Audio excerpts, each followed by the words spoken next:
য়েছ মই চাকৰি পাই গ'লোঁ। আপুনিও পাব, চিন্তাই নকৰিব, কৈছোঁ নহয় চিন্তাই নকৰিব। যিহেতু এইবাৰ অসম চৰকাৰে 1,00,000 নিবনুৱাক চাকৰি দিব, গতিকে আপুনিও পাব। যদিহে আপোনাৰ 18 বছৰ হৈছে, মোৰতো 18 বছৰ হৈ গ'ল, গতিকে মই চিন্তাই কৰা নাই, মই চাকৰি পামেই। গতিকে আপুনিও পাব চাকৰি। টেনশ্যন নল'ব, একদম বিন্দাছকৈ থাকক। এইকেইদিন আপুনি খাওক, শুৱক, ফুৰক, বিন্দাছ থাকক, আপুনি চাকৰি পাবই মুঠতে, চিন্তাই নকৰিব আপুনি।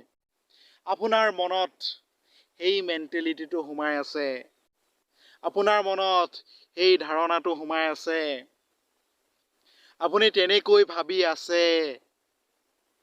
সেইকাৰণে আপুনি পঢ়িবলৈ মন কৰা নাই, আপুনি লিখিবলৈ মন কৰা নাই। সেই কথাখিনি আপুনি আমাৰ অসমৰ বিভিন্ন ধৰণৰ পৰ্টেল চেনেল আছে, বিভিন্ন ধৰণৰ ৱেবছাইট আছে।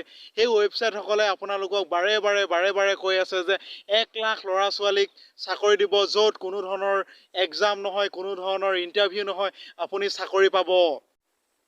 তেনেকুৱা ধৰণৰ কথা কৈ আছে। আপুনি সেইবোৰ চাই সঁচাকৈ ভাবিছে যে ময়ো চাকৰি পাম। মই যিহেতু মেট্ৰিকত 3rd ডিভিজন গৈছিলোঁ, মই হায়াৰ ছেকেণ্ডেৰীত 2nd ডিভিজন গৈছিলোঁ, গতিকে মই যিহেতু পঢ়িব নোৱাৰোঁ, মই সেইকাৰণে এইবাৰ যিহেতু অসম চৰকাৰে চাকৰি দিব, হেমন্ত বিশ্ব শৰ্মাই কৈছে, গতিকে চাকৰি দিব, ময়ো পাম। আপুনি মনত তেনেকৈ ভাবি আছে। সেই যিটো আপোনাৰ মেণ্টেলিটি, সেই মেণ্টেলিটিটোৱে আপোনাক খাই দিব, কলিজা খাই দিব উলিয়াই, আপোনাৰ লাইফ বৰবাদ কৰি দিব। আপুনি এটা কথা মনত ৰাখিব, পৃথিৱীত এনেকুৱা একো এটা বস্তু নাই যিটো আপুনি ইজিতেই পায়, আপুনি কোৱাৰ লগে লগে পায়, কেতিয়াও নেপায়। আপুনি এটা চাকৰি পাবলৈ হ'লে আপুনি বহুত কষ্ট কৰিব লাগিব। এটা 100% গেৰেণ্টি, যদিহে অসমত যদি 1,00,000 অকল নিবনুৱা থাকিলেহেঁতেন, কেৱল 1,00,000 নিবনুৱা থাকিলেহেঁতেন, তেতিয়াহ'লে আপুনি ডাইৰেক্ট চাকৰি পালেহেঁতেন। কিন্তু অসমত আপোনাৰ লাখ লাখ নিবনুৱা আছে, প্ৰত্যেক বছৰে লাখ লাখ নিবনুৱা সৃষ্টি হয়। গতিকে আপুনি এইটো নাভাবিব যে আপুনি ইজিলি চাকৰি পাব, কেতিয়াও নাপায়। ৰিটেন এক্সাম, ইণ্টাৰভিউ হ'বই, নাই ক'ৰবাত ইণ্টাৰভিউ নহ'ব পাৰে, নাই ক'ৰবাত ৰিটেন নহ'ব পাৰে, কিন্তু কোনোবা এটা নহয় কোনোবা এটা হ'বই। আপুনি দুইটা আপুনি প্ৰিপেৰেশ্যন কৰিব লাগিব, যে ইণ্টাৰভিউ প্ৰিপেৰেশ্যন কৰিব লাগিব আৰু ৰিটেন এক্সামৰ কাৰণে আপুনি প্ৰিপেৰেশ্যন কৰিব লাগিব। যদিহে আপুনি নকৰে, তেতিয়াহ'লে যেতিয়া আপুনি এক্সাম দিব যাব, তেতিয়াতো আপুনি ফেইল হৈ যাব, তেতিয়াতো আপুনি চাকৰিটো নাপাব। গতিকে আপুনি সেই যিবিলাক পৰ্টেল চেনেল বা যিবিলাক ৱেবছাইটত কৈ আছে যে আপুনি ডাইৰেক্ট চাকৰি পাব, আপুনি সেইটো কেতিয়াও ভুল নাযাব, আপুনি ডাইৰেক্ট কেতিয়াও চাকৰি নাপায়। কৈছোঁ নহয়, আপুনি পৃথিৱীত এনেকুৱা এটা বস্তু নাই যিটো বস্তু আপুনি ইজিতে পাব। আপুনি যদি মন কৰে, আপুনি সৰুতে যেতিয়া আপুনি কথা ক'ব পৰা নাছিলে, যেতিয়া আপোনাৰ মাত ফুটা নাছিলে, তেতিয়া আপুনি যেতিয়া বহুত কান্দে, যেতিয়া আপোনাৰ ভোক লাগে বহুত কান্দে, আৰু কান্দি কান্দি যেতিয়া অৱস্থা বেয়া হৈ যায়, তেতিয়া মা দেউতাহঁতে গম পায় যে ল'ৰাটোৰ ভোক লাগিছে দেই, তেতিয়া আপোনাক কিবা এটা খাবলৈ দিয়ে, তেতিয়া আপুনি হাঁহি হাঁহি থাকে। গম পালে ন কথাটো, যে আপুনি পৃথিৱীত একো এটা বস্তু নাই যিটো বস্তু আপুনি ইজিতে পাব।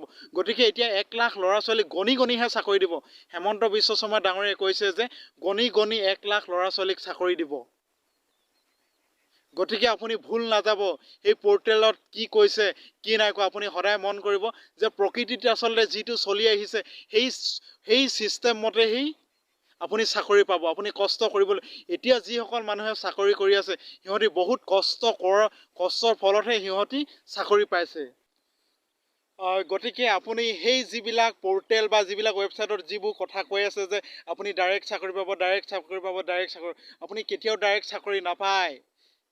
আপুনি কেতিয়াও নাপায় ডাইৰেক্ট চাকৰি। আপুনি কোনোবা এটা মাধ্যমত আপুনি যাবই লাগিব, তেতিয়াহে আপুনি চাকৰি পাব। আৰু পঢ়িবই লাগিব মানুহে।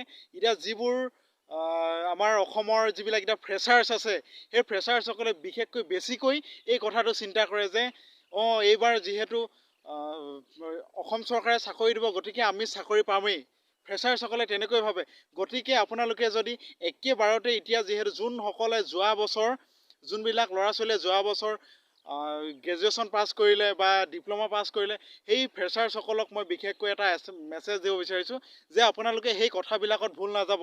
আপোনালোকে এতিয়াৰ পৰাই প্ৰিপেৰেশ্যন কৰি থাকক, আপোনালোকে পূৰা প্ৰেক্টিছ কৰক, বহুত প্ৰেক্টিচ কৰক, তেতিয়াহে আপোনালোকে সেই যিবোৰ এতিয়া পোষ্ট ওলাব সেই পোষ্টবিলাকত আপোনালোকে চাকৰি পাব।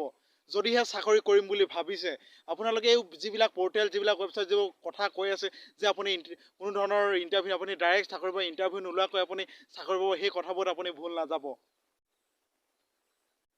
আপুনি এতিয়ালৈকে চাওক ডাঙৰ হ'ল, আজি 18 বছৰ 20 বছৰ হ'ল, আপুনি একেবাৰে একে ঝাটকাই আপুনি ডাঙৰ হৈ গৈছে নেকি? কেতিয়াও নহয়। আপুনি যিমান যি দিলেও কেতিয়াও একেবাৰতে কেতিয়াও ডাঙৰ নহয়, সেইটো মন কৰিব। আৰু যিটো বস্তু একেবাৰে ডাঙৰ হৈ যায়, যদি বেলুন এটা আপুনি যদি একেবাৰে একে ঝাটকাই যদি ফুলুৱাই দিয়ে, কিয় বেলুনটো ফুটি থাকিব, নষ্ট হৈ যাব। গতিকে এই ভুৱা প্ৰচাৰবিলাকত আপুনি কেতিয়াও ভুল নাযাব। মই সেইটোকে এই ভিডিঅ'টোৰ যোগে মই জনালোঁ। গতিকে যদিহে ভিডিঅ'টো ভাল পাইছে তেতিয়াহ'লে লাইক কৰিব, আৰু যদি কিবা যদি মোৰ ভুল হৈছে আপুনি কমেণ্ট কৰি জনাব, বা যদি ভাল পাইছে তেতিয়াও কমেণ্ট কৰিব। লগতে এই চেনেলটো আপুনি ছাবস্ক্ৰাইব কৰি ৰাখি দিব, এই কাষতে থকা বেল আইকনটো দবাই দিব, যাতে মই যিবিলাক নটিফিকেশ্যন বা যিবোৰ জবৰ নটিফিকেশ্যন দিম, সেই নটিফিকেশ্যনবোৰ বা যিবোৰ মই ভিডিঅ' আপলোড দিম, সেই ভিডিঅ'বোৰ আপুনি পোনপটীয়াকৈ পায়। গতিকে আপুনি লাইক কৰিব। লাইকটো কৰিলে কি হয়, আচলতে মই গম পাওঁ যে আপোনালোকে মোৰ ভিডিঅ'বিলাক ভাল পাইছে। গতিকে লাইকটো কৰিব, আৰু লগতে আকৌ কৈছোঁ ছাবস্ক্ৰাইব কৰি ৰাখি দিব। গতিকে ধন্যবাদ। জয় আই অসম।